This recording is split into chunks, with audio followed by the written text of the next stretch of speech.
Hi there, movie enthusiasts. Before we dive into today's topic, don't forget to subscribe to our channel and click the thumbs up button. Now let's talk about 28 years later and why it wasn't called 28 months later. Well, remember 28 Days Later, the 2002 zombie classic?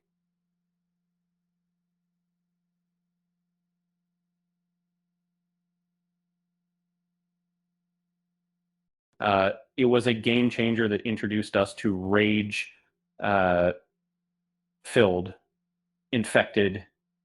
Uh, the sequel, 28 Weeks Later, came out 5 years later, but the 28 months later never materialized.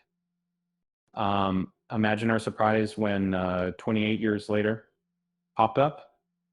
Um, so, if why the jump from days to years? Well, it turns out the writer Alex Garland initially planned a 28 months later film on. But as time passed and his schedule filled up, he realized the story needed more time to develop. So in comes 28 years later. What's different about this installment?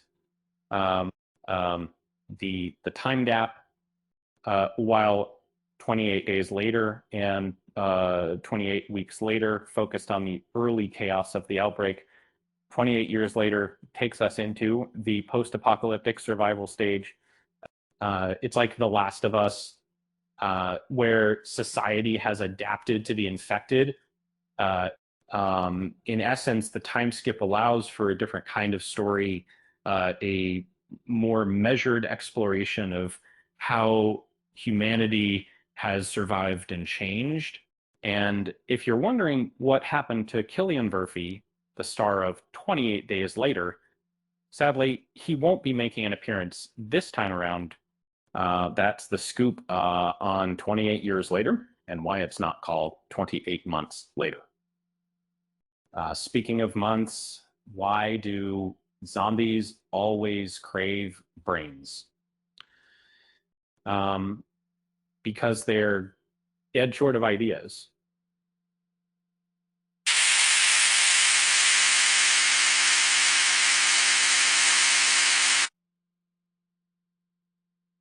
Uh, with that said, thanks for watching.